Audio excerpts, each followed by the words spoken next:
I was a young man of 21 and 25, why did I support separate development? And part of it was that I then believed it could bring justice to everybody in South Africa through the nation-state concept. This is my last message addressed to the people of South Africa. To my dear wife and family, I will say goodbye in a different way. Our country faces so many challenges of a serious nature. I hold firm opinions about all of them, but decided to keep this message very short and only really focus on two issues. Therefore, let me today, in this last message, repeat, I, without qualification, apologize for the pain and the hurt and the indignity and the damage that apartheid has done to black, brown and Indians in South Africa. Wherever you're watching from, welcome to my YouTube channel. I am the Kenyan Beast, of course. We are doing it the African way every day, every time. Now, we all know the things you do at your age, maybe at your 20s, when you are doing some things, 20s, 30s, 40s, when you are energetic. Some things you're going to come to regret when you are at your old age. Now, the video I'm going to react to is the video of the last white president of South Africa, Frederick Willem, who died in 2021. Now, before he died, he recorded a message or a message to the South Africans to ask for forgiveness of what on their atrocities they caused during the apartheid, because he is one of the people who were championing for the apartheid in South Africa. Apartheid was the segregation of white people and black people, where black people and white people were not mingled. So, before I play the video of him asking for forgiveness, let me play you a video when he was in an interview and telling how or what he was looking into when they started apartheid. Let's listen to this video, and then we will listen to the video of him asking for forgiveness, and then we talk about it. A few months ago on CNN, you made comments which were very badly received in South Africa because they were interpreted as being a partial defense of separate development, which was a foundational principle which underlied apartheid philosophy, which you and your party supported for years. I would now like to give you the opportunity to clarify that, firstly, and secondly, knowing what you now know with the benefit of history on your side, how much do you personally regret joining a party like the NP? Let me firstly thank you for the opportunity, but I don't need it. I've already rectified it. And if you followed the follow-up of also a telephonic interview between me and Christian Amanpour, she also allowed me space to rectify it. It was misinterpreted what I said. I was trying to say I was a young man of 21 and 25. Why did I support separate development? And part of it was that I then believed it could bring justice to everybody in South Africa through the nation-state concept. I then believed, and this is what was misinterpreted, as everybody now believes that the two-state solution is the right one for Israel and Palestine, that a 9 or 10 state solution is the right solution for South Africa. Soon after I entered politics, and in my years as a backbencher already, I came to the realization it's not working. And especially since the early 80s, I became convinced that where we stand is morally indefensible, and that apartheid was wrong, and that it couldn't be improved, it had to be abolished. And I played a leading role in abolishing it. With the benefit of history, I made a profound apology in front of the Truth and Reconciliation Commission, apologizing for the pain and the indignity that apartheid has inflicted on all people of color in South Africa, saying it was wrong. So, with the advantage of hindsight, apartheid should not have existed. But let me add, and once again, I don't want to be misunderstood as in the case with Christian Amanpour. We in South Africa did not invent apartheid. The colonial powers did. The colonial powers implemented policies which were equally unacceptable from a moral point of view as we talk today about what was morally right and wrong, as was done in terms of apartheid. All the colonial powers, Great Britain, the Spanish, the Germans in Southwest Africa, the Belgians in the Belgian Congo, all over. Africa was in a sense raped by the colonial powers. And what was left behind wasn't full-blown democracies. It was underdeveloped political systems or no proper political systems at all. Yes, some education was brought, etc., etc. So this problem of racial discrimination is and was a worldwide problem. Now, welcome back. Now, that was the video of him talking about why they started the separation, saying that it was for the benefit of the South Africans, of which it caused a lot of atrocities to the people of South Africa. But let's listen to the video of him asking for forgiveness on the things they caused to the black South Africans, on the things they caused to all South Africans during the apartheid. This is my last message addressed to the people of South Africa. To my dear wife and family, I will say goodbye in a different way. Our country faces so many challenges of a serious nature. I hold firm opinions about all of them, but decided to keep this message very short and only really focus on two issues. Therefore, let me today, in this last message, repeat. I, without qualification, apologize for the pain and the hurt and the indignity and the damage that apartheid has done to black, brown, and Indians in South Africa. I do so not only in my capacity as the former leader of the National Party, but also as an individual. My conversion, to which I refer, didn't end with the admission to myself of the total unacceptability of apartheid. It motivated us in the National Party to take the initiatives we took. From the time that I became leader of the National Party, and more specifically during my presidency. Together with most other South Africans, I'm proud of our Constitution.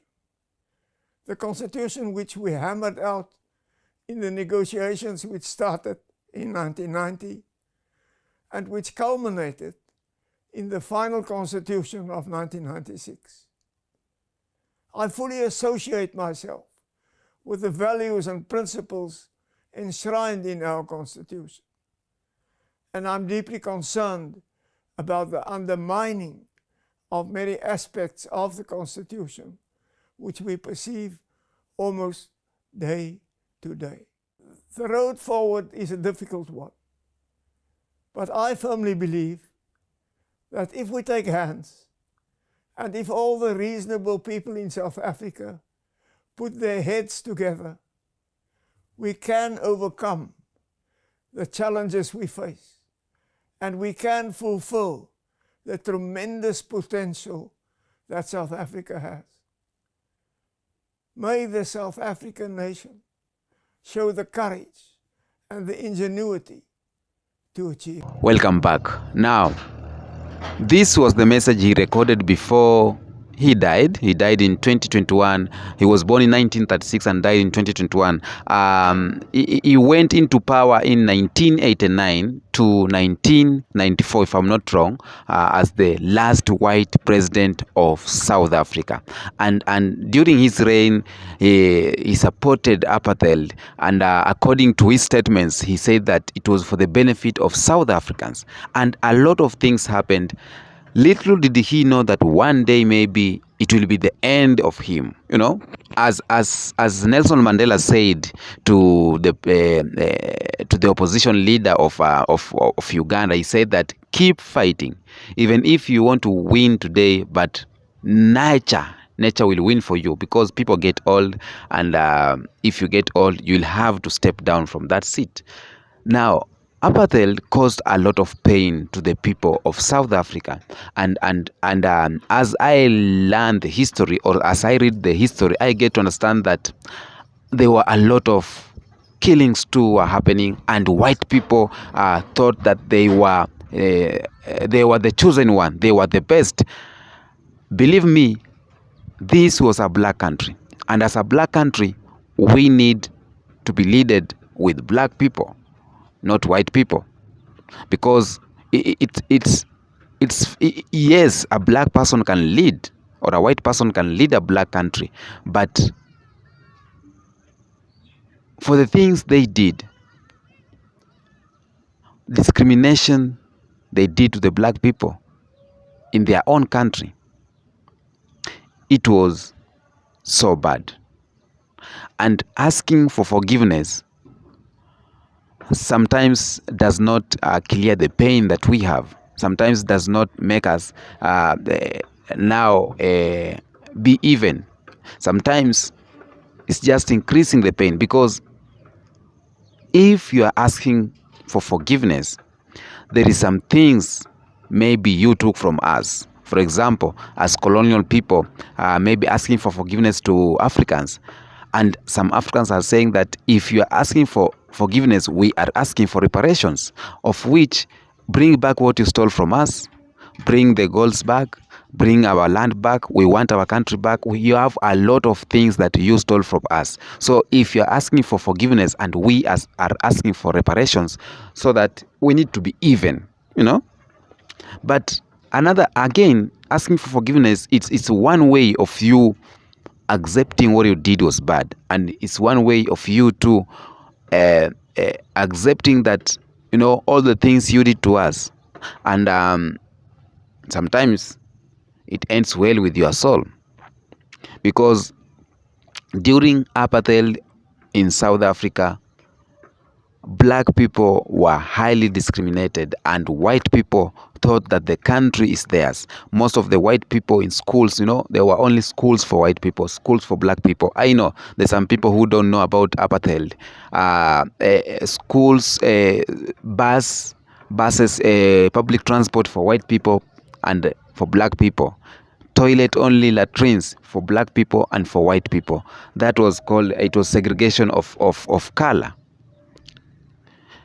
Now, and I know even up to now, when some of the white people, when they get chance to do the segregation, they will do again, because most of the racist or racism cases that we hear, it's because of white people think they are better than the black people, and they want to take everything good is for the white people. The country which has a lot of resources is for white people, and so they cannot do that again, because people are not fools, and we are more educated, and the current generation is more educated. So what they do, they are using something like new colonization, like indirect colonization, having their puppets to the power. So they are causing atrocities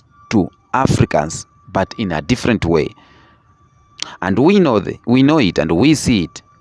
But our leaders, our African leaders, most of them are the ones supporting this. And those leaders who are not supporting this, they are not getting a chance to be in power. And if they get a chance to be in power, they are being some of them assassinated, some of them are being planned to be assassinated or planned a coup to them. So it's a lot that's happening. But all I can say, the white South Africans, what they did to the black South Africans, even up to now, I see there is only a village or area of white people only. That is apartheid too. It is separation from white and black, because they are being separated from the black people. It's a white man's village only, of which they have their own currency, they have their own way of leading them, their self. Even the government does not say anything about it. So yes, Frederick asked for forgiveness, but we need to see more and more white people who caused a lot of pain to the blacks to ask for forgiveness, and if there is reparations to give, reparation to the black people. You cannot ask for forgiveness, and yet you are stacking a lot of bars of gold that you stole from my motherland. You can't ask for forgiveness, and yet you have acres and acres of land that you took away from me. Or does that tell me? That tells me that you are laughing at my face. It's not that you just going by the wind, you know. But all I can say is that I want us to comment on the comment section, because I want to hear what you think about what Frederick said, the forgiveness he gave out, the speech he gave out just few moments or few days before he died. Do you think it was from the deeper side of his heart? For me, I think it may be from the deepest part of his heart, but it is not the message or the speech from all the white people or from all those who were supporting the apartheid. Tell me in the comment section what you think about this video. Of course, I am somewhere. If you see background, I'm not at my place. So I decided to do this video because I came across this video and I was like, wow, I need to share it with you. Tell me in the comment section what you think about this video. Don't forget to subscribe. I am the Kenyan Beast, of course. We are doing it the African way every day, every time. Peace be with you.